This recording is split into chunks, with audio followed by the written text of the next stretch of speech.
মানে এই কলাটো।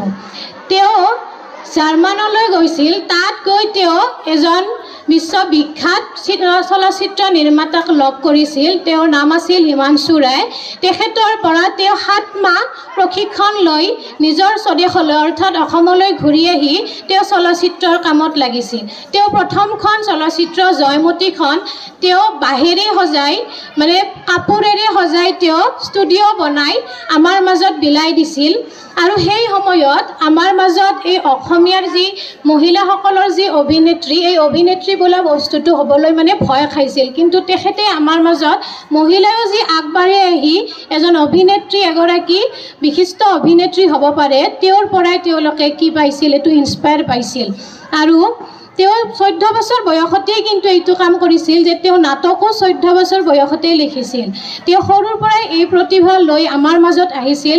আৰু আমি সেইকাৰণে তেওঁৰ জন্ম দিৱসটো, মৃত্যু দিৱসটো আমি তেওঁৰ শিল্পী দিৱস হিচাপে পালন কৰোঁ। আৰু আমাৰ জিতে কৈছে যে তেখেতৰ এই মৃত্যু দিৱসটো যে আমি পালন কৰোঁ, এইটো প্ৰথমতে আমাৰ বিশিষ্ট শিল্পী ডক্টৰ ভূপেন হাজৰিকা দেৱে প্ৰথমে পালন কৰিছিল। আৰু এইখিনি কৈয়ে মই মোৰ বক্তব্য সামৰণি মাৰিছোঁ। লগতে আমাৰ যি এই আজিৰ সভা, এই সভাও ইয়াতে সামৰণি হ'ল বুলি মই মানে প্ৰকাশ কৰিলোঁ। ধন্যবাদ। জিৎ চৰকাৰ, মই নৱম শ্ৰেণীৰ ছাত্ৰ। মই আজি শিল্পী দিৱসৰ কিবা ক'ম। জ্যোতিপ্ৰসাদ 1903 চনৰ 17 জুন তাৰিখে ডিব্ৰুগড় জিলাৰ তামোলবাৰী চাহ বাগিচাত জন্ম হৈছিল। তেখেতৰ প্ৰথম চলচ্চিত্ৰখনৰ নাম আছিল জয়মতী। আৰু দ্বিতীয়খন 1935 চনত তেওঁ প্ৰথম চলচ্চিত্ৰখন ৰচনা কৰিছিল। আৰু দ্বিতীয়খন হৈছে ইন্দ্ৰমালতী। 1939 চনত তেওঁ এই ৰচনা কৰিছিল। তেখেতৰ একমাত্ৰ উপন্যাসখনৰ নাম আছিল আমাৰ গাঁও। আৰু তেওঁৰ প্ৰথম নাটকখনৰ নাম হৈছে শোণিতকুঁৱৰী, যিটো 1917 চনত তেওঁ 14 বছৰ কালত ৰচনা কৰিছিল। তেখেতৰ মৃত্যু 1951 চনৰ 17 জানুৱাৰীত হৈছিল। আৰু এই দিনটো আমি শিল্পী দিৱস হিচাপে পালন কৰোঁ। প্ৰথমতে আমি 1953 চনত এই দিৱসটো আমি পালন কৰিছিলোঁ। আৰু মৰমৰ বন্ধু বান্ধৱীসকল, আপোনালোকৰ সকলোকে মোৰ নমস্কাৰ। আজি ইয়াত আমি শিল্পী দিৱস উপলক্ষে সমবেত হৈছোঁ। শিল্পী দিৱস 17 জানুৱাৰী তাৰিখে পালন কৰা হয়। এই দিনটো ৰূপকোঁৱৰ জ্যোতিপ্ৰসাদ আগৰৱালা দেৱৰ মৃত্যুৰ দিন। তেখেত অসমৰ এজন মহান শিল্পী আছিল। অসমীয়া পথ প্ৰদৰ্শকত তেওঁই আছিল। তেওঁৰ প্ৰথম অসমীয়া চলচ্চিত্ৰখনৰ নাম আছিল জয়মতী।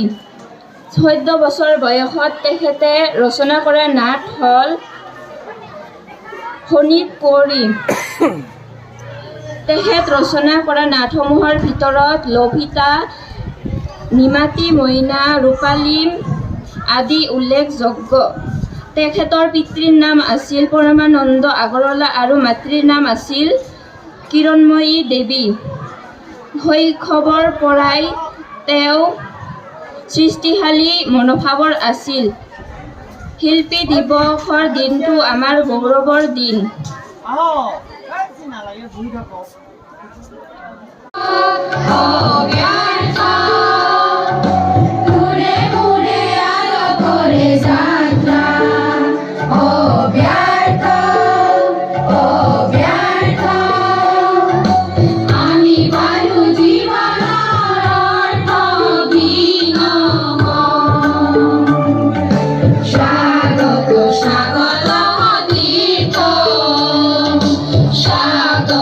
স্বাগত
ৰাতিৰ আন্ধাৰত পৰিৱেশন কৰিবলগীয়া এটি দলীয় নৃত্য।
তেওঁৰ অসমীয়া সংস্কৃতি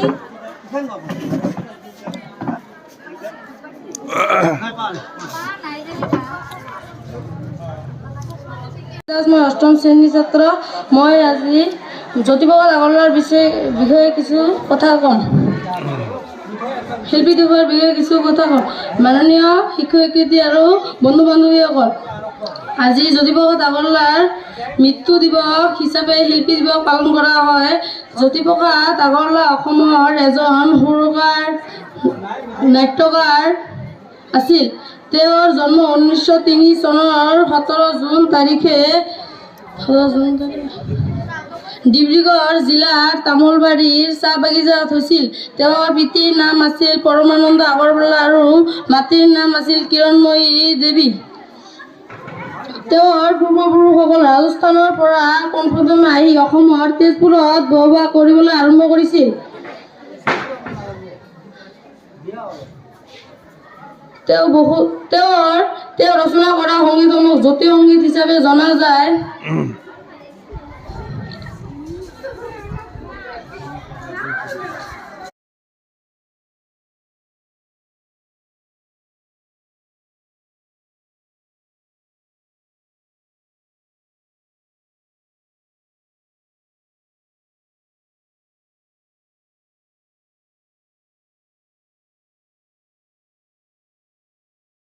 Bye.